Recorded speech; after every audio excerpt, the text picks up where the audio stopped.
गति एवं विराम।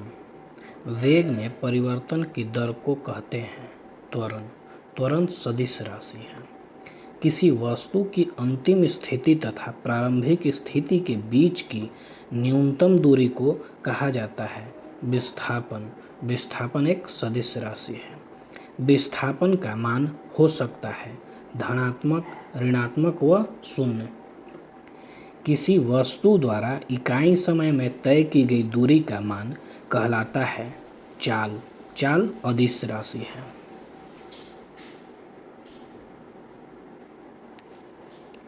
इकाई समय में किसी वस्तु द्वारा तय किया गया विस्थापन कहलाता है वेग।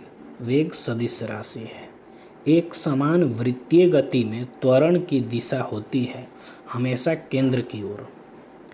वृत्तीय गति के अधीन किसी वस्तु द्वारा अपनी आरंभिक स्थिति के सापेक्ष घूमने पर कोण कहलाता है कोणीय विस्थापन। कोणीय विस्थापन सदिश राशि है। रेखीय वेग बराबर होता है वृत्त की त्रिज्या गुणे कोणीय वेग के बराबर।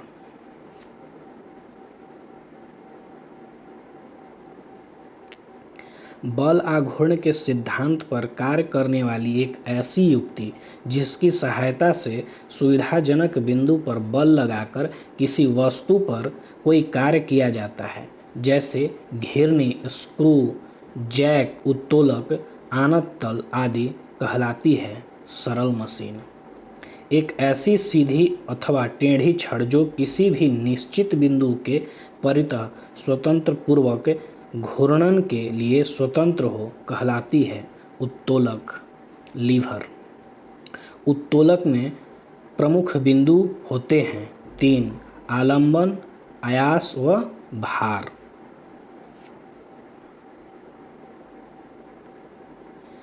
जिस बिंदु के परितः उत्तोलक की छड़ स्वतंत्र पूर्वक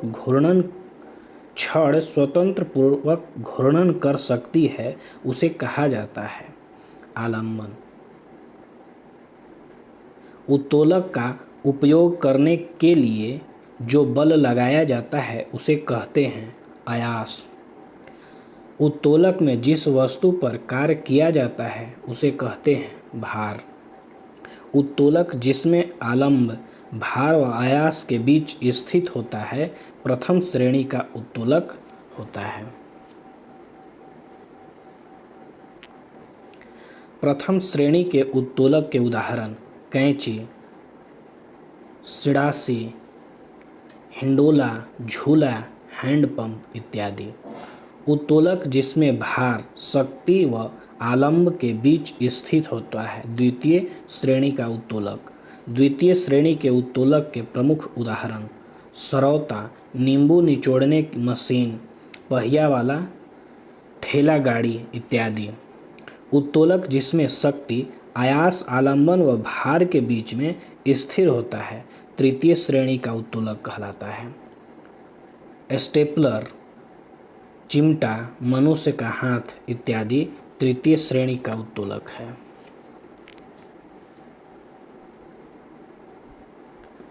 बाह्य बल की अनुपस्थिति में कोई वस्तु अपनी स्थिति विराम अवस्था गतिज बनाए रखेगी, यह नियम है न्यूटन का गति विषयक प्रथम नियम। न्यूटन का वह नियम जिससे जड़त्व का नियम भी कहा जाता है गति का प्रथम नियम। वह वस्तु का वह गुण जिसके कारण वह बाह्य बल की अनुपस्थिति में अपनी नियत अवस्था बनाए रखती है कहलाता है जड़त्व। चलती हुई रेलगाड़ी व बस से उतरने वाले व्यक्ति को थोड़ी दूर उसी दिशा में दौड़ना पड़ता है। यह उदाहरण है गति के प्रथम नियम का। दो भिन्न भार वाली समान वेग से गतिशील गेंद में से हल्की गेंद को कैच करना आसान होता है। यह उदाहरण है न्यूटन के गति के द्वितीय नियम का। किसी वस्तु के द्रव्यमान और वेग के गुणनफल से प्राप्त सदिश राशि है संवेग। किसी वस्तु के संवेग में परिवर्तन की दर उस पर आरोपित असंतुलित बल के अनुक्रमानुपाती होता है। यह नियम है गति का द्वितीय नियम। न्यूटन का गति के तृतीय नियम कहलाता है क्रिया प्रतिक्रिया का नियम।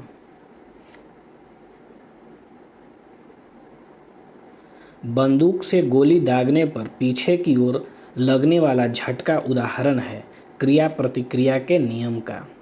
रॉकेट की गति उससे होने वाली तीव्र गैसीय निकास की प्रक्रिया है गति के तृतीय नियम के अनुसार। वह बल जिसके कारण हम अपने भार का अनुभव करते हैं प्रतिक्रिया बल। यदि कणों के किसी समूह या निकाय पर बाह्य बल न लग रहा हो तो उस निकाय का संवेग सामान्य रहता है। यह नियम कहलाता है संवेग संरक्षण का नियम।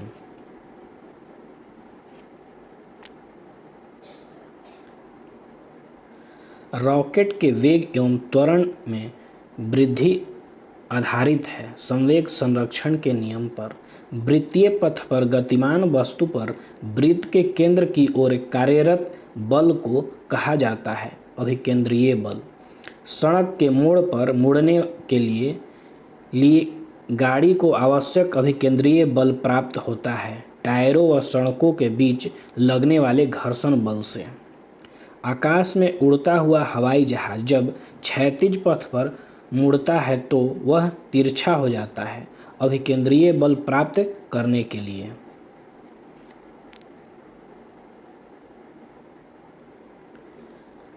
अभिकेंद्रीय बल की प्रतिक्रिया स्वरूप इसकी विपरीत दिशा या केंद्र से बाहर की ओर लगने वाला बल कहलाता है अपकेंद्रीय बल।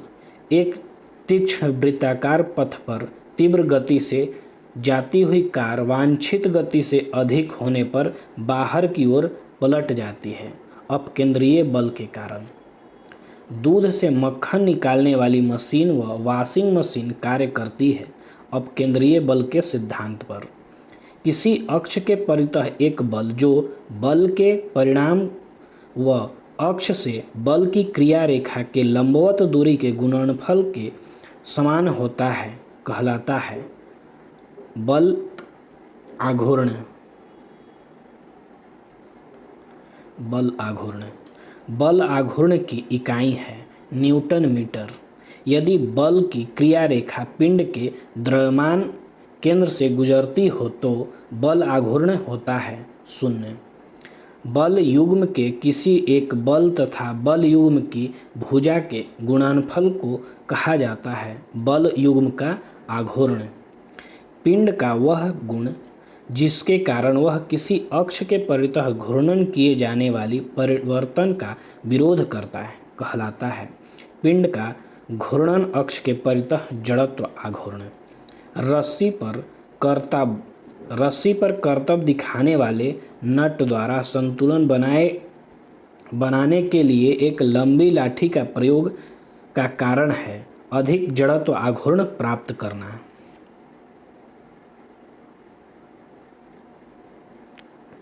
किसी बिंदु के सापेक्ष आघूर्ण करते समय पिंड का कोणीय संवेग रहता है नियत कांस्टेंट।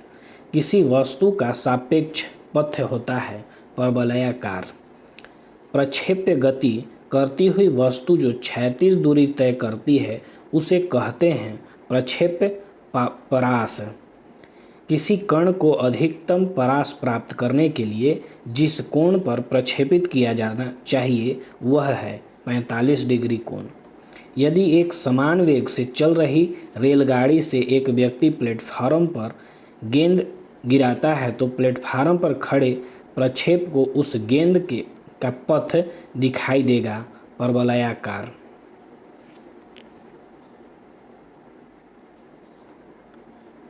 किसी उपग्रह में अंतरिक्ष यात्री द्वारा गिराया गया चम्मच उपग्रह की गति का अनुसरण करेगा। वॉशिंग मशीन एक कार्य सिद्धांत है अपकेंद्रीय बल।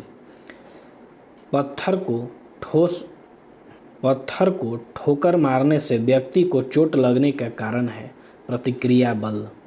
एक गोली टकराती है तथा एक अनुप्रस्थ घर्षणीय घर्षणहीन मेज पर पड़े एक ठोस ब्लॉक से में धंस जाती है। इस प्रक्रिया में संरक्षित राशि है संवेग।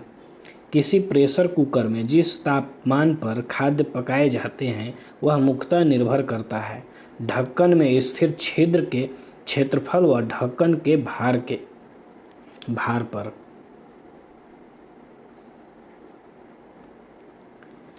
साइकिल और कारों में बॉल बेयरिंग का प्रयोग होता है क्योंकि पहिए और धुरी के बीच संस्पर्श का प्रभावी क्षेत्र घट जाता है।